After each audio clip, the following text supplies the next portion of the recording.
Hi, everyone. Welcome to episode 13 of Postcards and Beyond. We're kickstarting August with a star-struck lineup.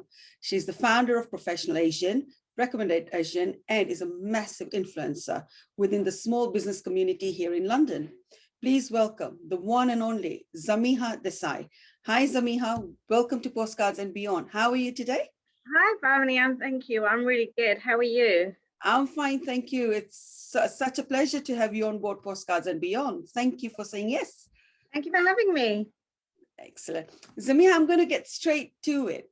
Tell us how you juggle all these different hats you wear, which one, according to you, is your favorite role? Oh, gosh.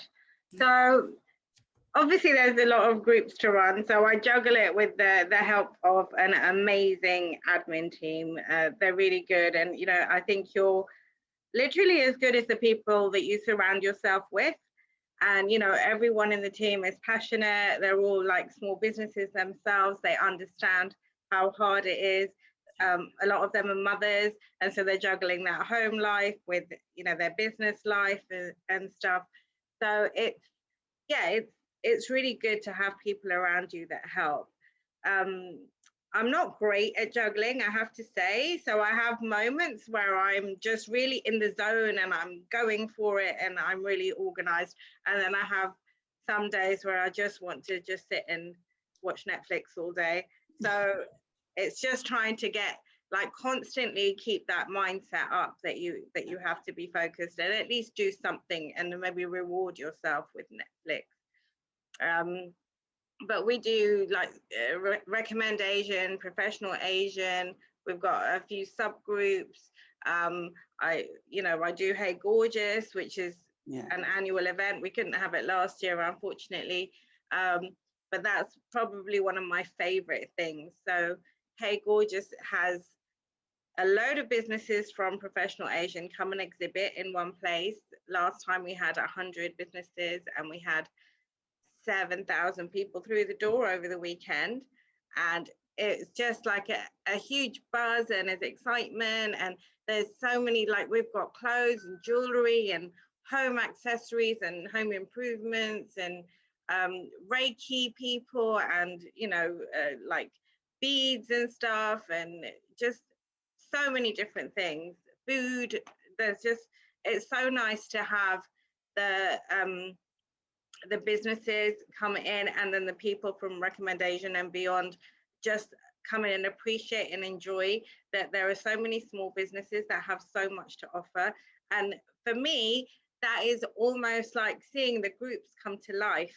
It's like us being in the real world rather than the virtual world. So I think that is probably one of my favorite things that I get to do. So I'm really blessed. Yeah, no, I have been to Hey Gorgeous every time you've had it, and it's amazing. And I am a part of Professional Asian and Recommended Asian, and you are doing a brilliant job. It's amazing. It's nice to get all, especially for Professional Asian, it's nice to get businesses together. It's a referral system, isn't it? It's helping each other, and which is such a lovely idea. And hats off to you. You've done a really good job. So nothing short of brilliance. So yeah, well done. What advice do you have for all those out there who are looking to start up their own businesses or in the early stages of their own businesses? Okay, so the first thing I would say is don't quit your day job if you already have a steady income until your new business turns into a regular source of income. I think it's really important just to be sensible about things and manage your money well. I would say look at things like your social handles and your website page and everything. Make sure it's all consistent with the right names and come up with an original name that you can, if you can, get the .com on it and get the Instagram handle and get the Facebook page handle, and if you're on Twitter or Pinterest, get those handles as well. It's really nice when it's consistent across all social media, and a lot of people tend to forget that. What else? I think just make a plan, make a 3-month plan, a 6-month plan, and a 3-year plan. Don't go in without kind of knowing what you want to do. I think a lot of people maybe have a hobby or have an idea and start something, but that actually don't really know where they're going with it. Do they have an exit strategy? And I know it's weird to think about an exit strategy before you've even started a business, but it really helps you decide what you want to do. Do you want to get out in 5 years and make, you know, 1 million or 10 million or 100 million pounds? Do you want to keep this as a side hustle? Do you want to make this your, you know, your career? And do you want to hand it down to the next generation? Like, what do you want to do with your business? And it's really good to have a goal that you're working towards. Yeah, it's always like bottom line, business plan is very important, isn't it, in anything you do? Yeah, and I think the important thing to remember is it can change. Yeah. It's fluid. You know, just because you start out wanting to do something doesn't mean it can't change further on down the line, because you never know. Like COVID just, you know, it's really made a lot of businesses pivot or change in some way, and you have to be fluid in order to kind of respond to things that are beyond anybody's control, actually. And then there are things, you might have new ideas, you might collaborate with different people, and it might take you in a different direction, and that's okay. But just remember to update that plan. Yeah, no, definitely grab the opportunity when it comes, isn't it? It's not like set in stone that if this is what your business plan says, you have to carry on doing that. If something comes up, and it's always good to just grab it and try it out. So yeah, I mean, I think it takes courage. It's really hard. You know, it's not an easy step to launch something. And as good as your product or your service might be, if you've got nowhere to market it, or you haven't got a marketing plan, then no one's going to know about it. And you can't always rely on your friends and your family. You need to have like a solid plan of, you know, who's your ideal customer? How are you going to reach them? What kind of quantities are they going to buy from you? You know, some people just have like a kind of, they want to sell things one by one, but actually your best customers are the ones that give you repeat business. So how can you keep them coming back to you? Yeah, there is so much to think about. And yeah, I would say don't try and take everything on yourself. Outsource what you can afford to, when you can afford to do it. So when you're at a point when you're making a decent income, you might want to outsource your social media, you might want to outsource your accounts. There are things that you might not like to do that need to go to somebody else, so that you can concentrate on other stuff that, one, you enjoy, and two, is going to expand your business. yeah, because in this day and age, there's so many people around you who can take so much of your burden off you and do the job which they're professionals in. So Exactly.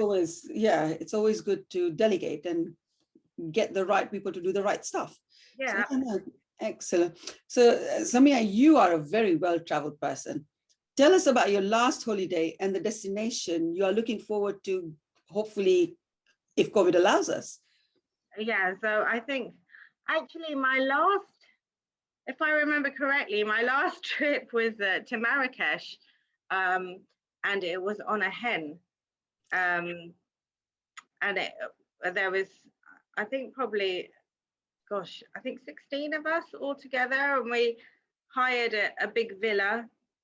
We got like a couple of chauffeurs with the air conditioned minivans, and we just had a really nice time. The villa was beautiful. It had like a pool. It was we had two kind of, I don't want to say butlers, but I think that's what they call them. Well, You know, they are, aren't they? quite posh, like, you know, like you see on the TV with Yeah. the penguin suit and everything. They were, you know, they wore jeans and t-shirts, and they were really cool, and they kind of helped clean up and serve the food and everything. And we had a couple of cooks, and we obviously had to bring all our masala chai spices and Which we can't live without. stuff like that. So yeah, so some of the girls did a bit of cooking as well. But it was super fun. It was really nice just to get away with the girls, relax. We went to some nice bars. There's some amazing rooftop bars in Marrakesh. Yeah. We went to the market. we stayed at home and, played drinking games, and we did all sorts of kind of crazy stuff, but it was really nice. Sounds like a fun trip. In fact, now to add on to that Marrakesh trip, I've got a salsa retreat coming up in Marrakesh in September. Oh, cool. Hopefully, if everything goes well. So yeah, I'd love to take you on board, because I'm sure it's going to be so much fun. Because Yeah, we've that got sounds salsa, because it's not for professional, but we have got internationally acclaimed dancers coming with us. One of them has been in Dancing with the Stars. He was a judge on the panel of judges. So okay. yeah, so there is a retreat coming up if you want to come along. Oh, But that yeah. sounds super fun. Sorry? That sounds super fun. Yeah. It's, again, like you said, it's going to be in a very luxurious villa with butlers. So everything, yeah, it's going to be amazing. So I'm really looking forward to getting people out there. So yeah, you and the 16 girls are more than welcome to come. Yeah, okay, I'll let them know. I'll let Okay. them know for sure. Definitely. Thank you. And just like that, we're in the last part of this episode. And this part is where we'll play a speed round. Not too much thinking. The first thing that comes to your mind is what you're going to tell me. Are we ready? I hope so. You'll be fine. About this one, but okay. Okay, let's go for it. So what was your childhood dream job? I wanted to be a psychiatrist, actually. That's what I wanted. I think I just like talking to people and getting inside people's minds and stuff like that and understanding them. It never happened, but that's what I wanted to be for the longest time. Excellent. It's never too late. You can still do it. Oh, okay. I'll agree then. What is something you're most knowledgeable about other than the usual? The usual. What's the usual first? Now, it's some people's, like, I would say I'm very knowledgeable about travel. But it's the usual thing most people have. When you travel out, you have that knowledge, isn't it? I think I am probably most knowledgeable about, well, I have a dog, so I know quite a lot about dogs now, which is weird because I never thought I was a dog person. And sometimes, I mean, we've had it for 7 years, but sometimes I still can't believe I have a dog. Mind you, I mean, my kids are 13 and 16, and sometimes I can't believe that I'm a mum. So, like, it's still every day is a bit of a wonder. Yeah, it's like, those little babies are now grown into like women and men. I know, it's crazy. And sometimes I think, God, like, I remember yesterday, like, giving birth. I remember yesterday going to pick up the puppy. Like, it just seems like everything goes so quickly, and they get so time big just so flies. fast. Yeah. Yeah. So have you ever done something extreme like skydiving? I've done that parapending where you ski off a mountain with a parachute. So you literally like go down the mountain and ski off it. And I've done the speedboat where you glide off the back of the speedboat. That's about as extreme as I get. Wow, that's still more than what I've done, but yeah, well done. It's super fun. Yeah, no, definitely. I want to do parachute jumping, and that's what I want to do. So hoping I'll do it one day. Yeah, that doesn't appeal to me. That's a bit too scary. And that's the only thing I really want to do. But I know I'll chicken out. As soon as I'm supposed to be doing it, I'll chicken out, and I won't do it. But yeah, that's one thing I'd love to do. You should do it for something like charity. So if you chicken out, then you lose a whole load of money. So you will spur you on. Then we could do a sponsored one, Bhavni. Yeah, no, definitely. I mean, I had one of my clients whose wife did it. Last week or the week before, I think it was the week before she did it. And she was scared of heights, and yet she did it. So I've got no excuse. No, you don't. I'll be watching. Yeah, definitely. If I'm doing it, yeah, I'll definitely tell you. Okay. You can just let people just sponsor me. Brilliant. What is something you wish you could change in today's world? I think the obvious one, it's nothing new, but like just tolerance. Everything's so crazy at the moment. There's so much, like, especially the racial intolerance in the world today. I just find it really sad that everybody's human, and it doesn't matter. And that's a big reason why it's recommend Asian or professional Asian. It's not that we're excluding non-Asians, because everyone's welcome to join the group. But I just felt within the Asian community, it doesn't really matter if, you know, you're Sikh, Muslim, Hindu, Buddhist. It doesn't matter if you're, you know, from Sri Lanka or Pakistan or, you know, India, or you were just born like in Britain or, you know, US or a Western country. It shouldn't really matter. We've got so much history and so much shared culture. And then when it comes to all the racial stuff, especially that's happened recently in the football and, you know, with, you know, our Black brothers and sisters, and you know, it's just so, it's so sad. It's so sad because everybody's a person at the end of the day, and we shouldn't be judged on the color of our skin or where we come from or what religion we are. I think I would just make sure that everybody sees each other equally, you know, men, women, gay, straight, bi, trans, that, you know, there's so many different factions, and everyone's an individual, and that should be celebrated. It shouldn't be about, you know, about what you believe or who you are or where you're from. True. It just feels like people are just waiting for that one little thing to go wrong, and it just gets blown out of proportion, doesn't it? It's especially the football thing. It was really not needed, but yeah, it just went on and on and on. Yeah, it's good. Yeah, hopefully that definitely should change. Yeah. What's your typical everyday outfit like? Well, lockdown.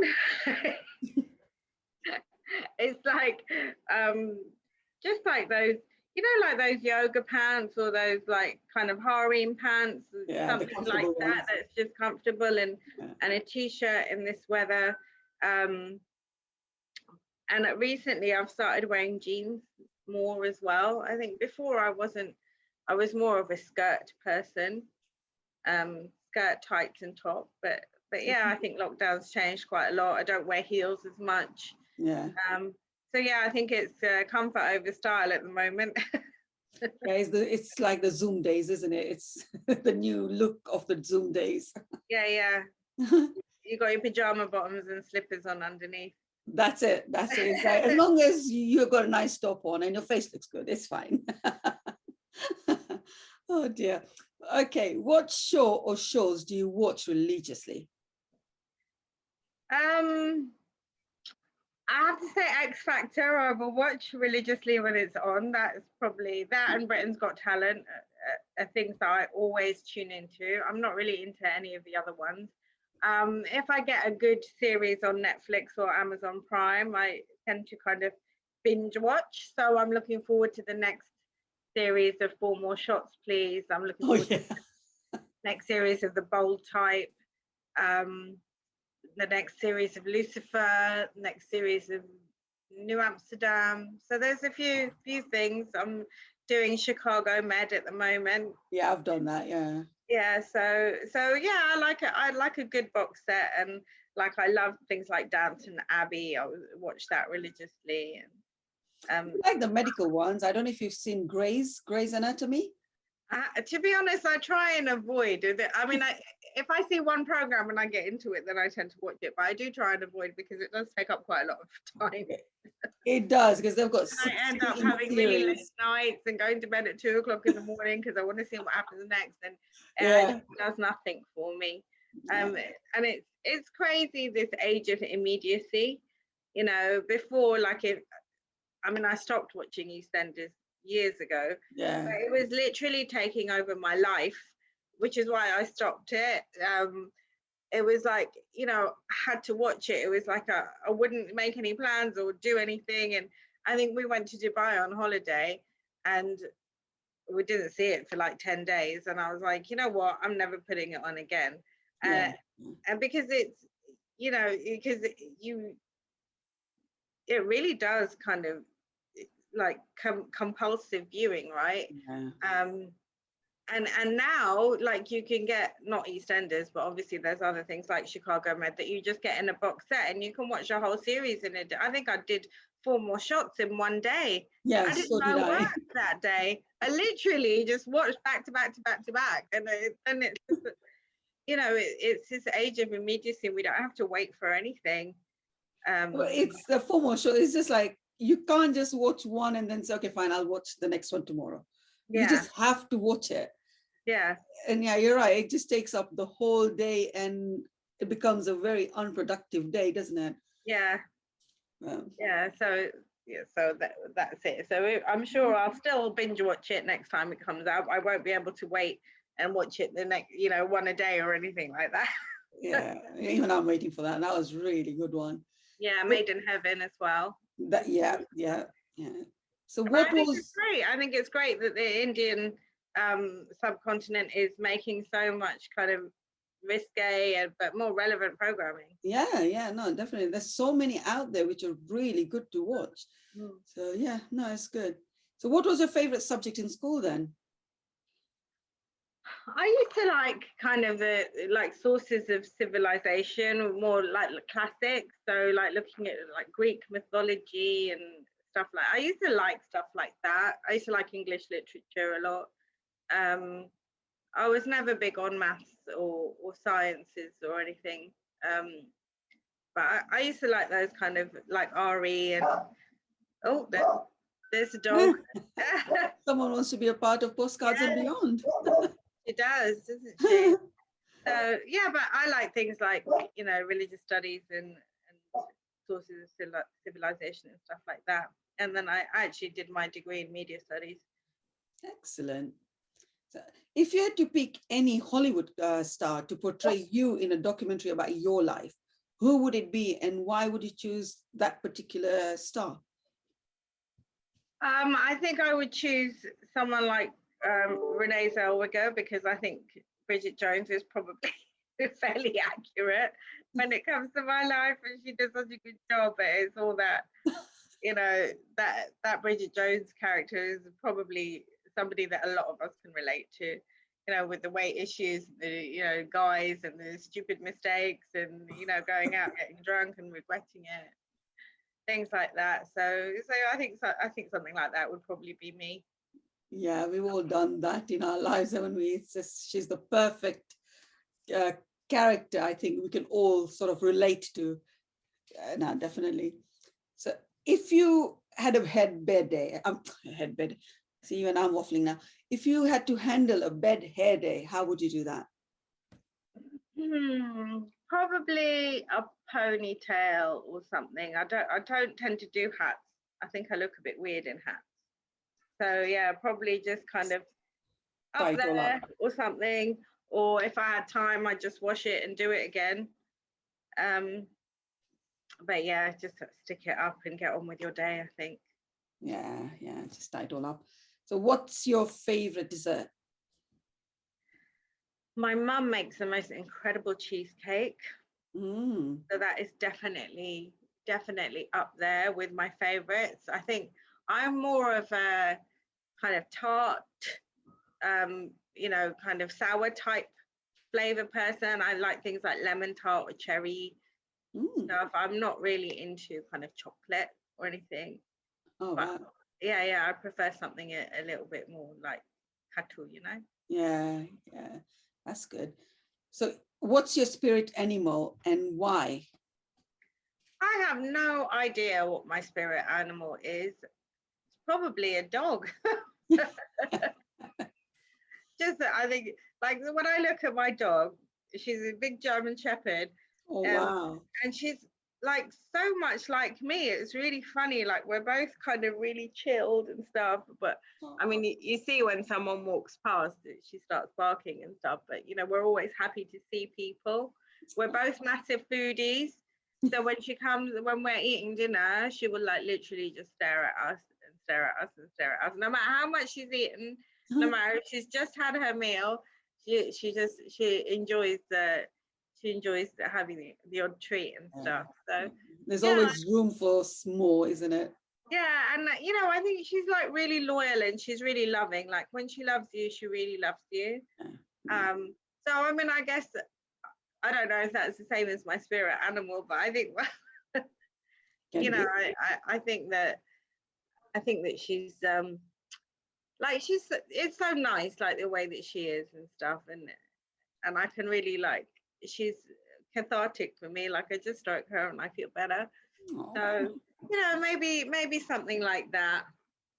excellent. So what, in your opinion, is the key ingredient for innovation? Imagination, I think, for innovation. I think you really have to be able to think outside the box. You have to identify a problem that needs fixing and come up with a solution that is, workable, Yeah. and be able to kind of innovate practically. So I think, but yeah, I think you have to be a bit of a blue sky thinker, I think. Yeah, definitely. So what has been the highlight of 2021 for you? Tell us a little bit about it. It's been a kind of weird year, like things are going back to normal, but not quite there yet. There was a lot of uncertainty at the beginning of the year. So it's difficult to say like a really standout highlight. But I think just just like being reunited with the family, like everybody all together in one place. Like it was Eid a couple of days ago, and it was so nice because we were all together, after so long, and it was so relaxed. Nobody was worried about anything. It was the first time we actually, had a bit of a cuddle with everybody, and the nieces and the nephews and everything. Whereas before, like we'd seen each other, but it had been, there's a few members of my family that are quite vulnerable, so we had kind of kept our distance. And while we didn't go crazy, it was just nice to kind of feel that connection again, and Yeah. just relax and take a load off. And I think, if anything, it's made us appreciate family a lot more. It definitely has. Yeah, it's just, it was before we were like saying hi, hello from a distance, and just to get that hug or just to be that close to the person, like, your immediate like brother or sisters or siblings, mom and dad, it's just amazing feeling. So yeah, you're right. It's definitely taught us the importance of family and also how we live our lives now. Hmm. So yeah, no, definitely. Lastly, what comes to your mind when you hear venture beyond? I think it's that whole a new experience comes to mind, a new experience that is something that might be a little bit out of your comfort zone, but something that you really want to do, like skydiving or parachuting or something, Bhavni. It's That's just, it. it's just something that not only is new, but kind of goes beyond your expectations and to what you'd normally do. So whether it be kind of luxury or the adrenaline rush, or just something that you wouldn't do normally, I think that's what comes to mind for me. That's exactly right. Because us at Venture Beyond, that's what we do is we try and speak to you, we try and know you. And always when it's to book a holiday, everyone's got like, okay, fine, I want to go to Turkey, I want to go to Antalya, I want to stay here. But there's so much around Antalya, around in Turkey, which you can do, which you might not do it because you've not had a chance to sort of experience it or even have a search on that. So that's what we're trying to take you a little bit out of your comfort zone and give you that perfect holiday.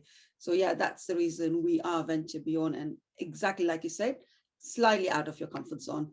So excellent. That was so much fun, Zamiha. Thank you so much for being with us. Thank And you. Thanks for having me. no, it's our pleasure. It is amazing. And carry on with professional Asian recommendation. You're doing a great job. It's Thank amazing. you. And I'm so proud to be a part of that as well. Thank And you. to the viewers, I'll see you all next week with another exciting guest. Bye for now. And once again, thank you, Zamiha. Thank you.